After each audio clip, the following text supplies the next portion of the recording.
At the beginning of October, I took myself on a little writing retreat to the beach. I went with a couple of friends and we just spent 3 to 4 days at this beach house working on our books, writing words, just being fully immersed in our imaginary worlds. I brought all my gear and had every intention of doing this very cool, I wrote 20,000 words in a weekend video, or doing a vlog about writing retreats and how to get the most out of them. But when I turned on my camera, when I set everything up and sat down to start recording my first segment, my first video for the weekend, nothing came out of my mouth. All I could think about as I stared down the lens was, I don't want to do this. My next thought was, oh, but you have to do this. This is very cool content. This is the kind of thing that will gain you followers. The algorithm is going to love it. Then I took a deep breath and asked myself a very important question. Why am I here at this retreat? Why am I here with my laptop and my ideas? Am I here to be a YouTuber and to make content? Or am I here to be a writer and write a book? My name is Valerie Geary. You have found your way to the Book Nook. I'm a mystery and suspense author. I have published both traditionally and independently, and here on this channel, I share parts of my creative life to inspire yours. I've been thinking a lot about what it means to exist as an artist on the internet, to exist as a person on the internet. I have grown up existing on the internet. I have put a lot of my life on social media platforms, on blog platforms. I've shared a lot of my life in videos and in newsletters. I've been thinking a lot about how good that can be, how you can find community and find encouragement, but also how detrimental it can be to the creative process. I've been thinking recently about how you don't have to share everything with everyone all the time. And by you, I mean me. I'm talking to myself in this video. But maybe you will also connect with the things that I'm saying. Going dark for periods of time while you work on your creative projects can actually be really healthy for you and for the projects that you're working on. You can take breaks from sharing your process and your progress online and still remain relevant. A little background for you. Exactly 1 year ago, I started drafting what I was hoping would be my next novel. This was a book that was made from pieces of another book that I started writing about 5 years ago, and that book didn't really go anywhere. Last year, I started thinking about some of the elements and some of the really cool things that I've been trying to do with that book, and I wanted to kind of take those pieces and see if I could turn them into something that felt more like me, more like my style. There were elements from that older book that I loved, so I pulled all those and tried to put them together and started drafting a new book from the scraps. I finished the first draft around April or May of this year, of 2024, and then I took a little break and I started to dive into the second draft. I hit an absolute brick wall. I got so stuck. There are definitely times in my process when things get stuck, when I feel like I'm not on the right track, and generally I try to ignore that and press on. But I was at a good stopping point. I had finished a first draft, and this was a perfect time to kind of take a break to see if the story was one that I wanted to continue pursuing or if I was going to need to start over again. The timing of this also coincided with me getting a new role at my corporate job, and this new role has been a steep learning curve for me, so it was actually good timing to kind of take a break from creative work. Summer is kind of my slower season in terms of writing and in terms of creativity. I was able to work on some short stories. 2 of those short stories are coming out in anthologies next year, and I'm very excited about them. And then September rolled around and I got COVID. I got real sick and my brain absolutely shut down. COVID fog is real, and my brain just was not working for like 3 weeks, and it was really hard to get it back on track. Even now, I still feel like I'm struggling to concentrate, struggling to stay focused, struggling to feel motivated to do hard, deep thinking work, which is really frustrating, but that's where we're at right now, and we are accepting ourselves exactly where we are. I recovered from COVID and I had this writing retreat coming up, and I really wanted to get back to work on a novel. Fall and winter are kind of my strong writing seasons. The last time I published a book was, I think, back in 2023, early 2023. I've been trying to figure out what the next book is that I want to publish, which one I want to commit to, see it through to the end, if I want to find a new agent and try to sell a book to traditional houses, or if I want to self-publish again. Both paths have pros and cons. One does not call to me more than the other. I have enjoyed both and I've hated both. But the truth is, I can't do either if I don't have a book. And right now I don't have a book. So I wanted to spend the retreat working on a book idea, starting to move forward with a new book. or revise the old one. But as I said, I was feeling really stuck with that first draft that I finished in the spring, and I didn't really want to come back to it. But then a friend reminded me of how much excitement I had around the characters and the themes and some of the things that I was building in this book, and she encouraged me to take a minute to pause and to take another look and see if there was anything there. Y'all, she was right. Listen to your friends who remind you how excited you were about something. They're the ones who know you.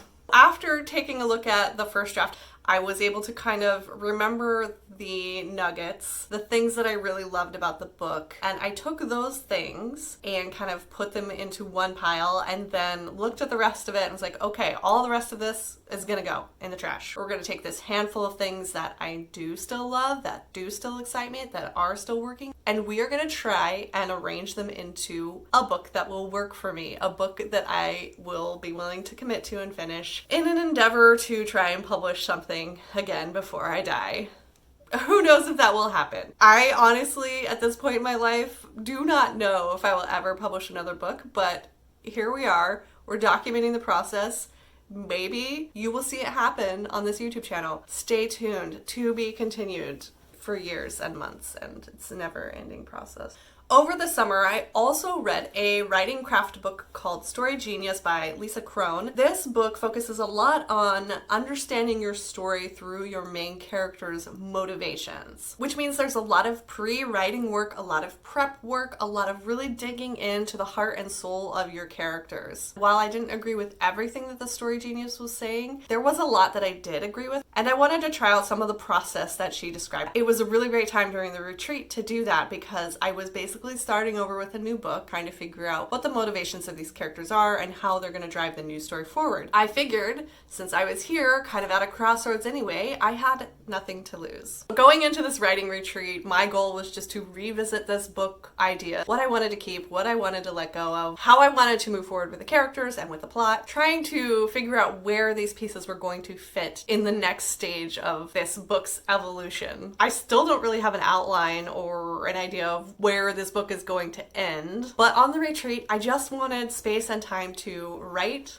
and explore and see what happened. These days, I'm trying to be more patient with myself and my process. As artists, as writers, your process changes over time. What worked for one book may not work for another book. What worked for me when I was 30 and writing my first published book is not going to work for 41, almost 42-year-old Valerie, who has been around the block a couple of times, who is dealing with her own insecurities. And so I'm trying to allow for flexibility and space, to allow for slowness. When we are on the internet a lot and watching other writers write, we can kind of get in our own heads and be like, oh, if only I did this faster, did that faster, quit my job, got another job, ignored all my friends, stopped going to the gym, stopped eating healthy food. What I've been thinking recently is that it's not always about rushing to finish your next draft or rushing to finish your next book. It's not always about accumulating word count. Sometimes it is just about slowing down to figure out what you and your characters and the story needs, what you're truly wanting to say. I suppose that's why I decided not to record anything on the retreat, because it felt too much like performance writing, like I was writing for other people rather than for myself. I want to share my process on this channel. I want to come here and share what I'm working on and share how I do it, hopefully inspire you or at least encourage you. But there are times when I need to step back and be alone with my book, with my creative process. Times when performing on the internet, when sharing on the internet is not conducive to the creative act itself. As creative people, we often have to juggle a lot, and we often are told or we feel like we have to have this presence on the internet, like we have to be here on all these platforms, posting pictures, posting our process, posting our word count, posting our lives. But I think it's important to sometimes stop and ask ourselves, why am I doing this? Why am I sharing this specific thing? Am I helping to encourage someone or inspire someone? Am I just documenting my own journey so I can look back and see how far I've come? I think there are a lot of legitimate reasons to be on the internet and to make content and to engage with communities here and to share whatever part of your creative process that you want to share. I think as long as you know your motive and you know when you need to take a step back and you know when you need to slow down, and you're not doing it just because someone told you you should or because you think it's going to be your lucky break. So So if we're going to be creative people on the internet, we have to know when to open up and when to close down, when to share and when to protect our most precious commodity, our creativity, our projects, our time. We don't have to post something online for it to exist. We can write in solitude, we can create in solitude, we can make art in solitude, and it still matters. It still counts. You're putting good into the universe by making something, by creating art. And even if you aren't here sharing every little facet of how that process is done, it still exists. It still has meaning. I'm almost done with my tea, which means I have to wrap this video up. Sometimes being on the internet can feel a lot like shouting into the void. And I guess I just wanted you to know that it's okay if you don't want to shout. What would happen if you gave yourself permission to exist with your story, and only with your story, to be quiet with it for a moment, to set aside the word count, to set aside your publication dreams, to set aside the querying process, to set aside the idea of performing the creative act online? What would it look like to just give yourself permission to show up however you are that day, whatever state of mind you're in, however much you are able to give, whether that's writing furiously or staring at a wall or daydreaming, whatever it looks like for you and your book? What if you just showed up and let that be enough? As always, thank you for watching. I'll see you next time. Go write your book.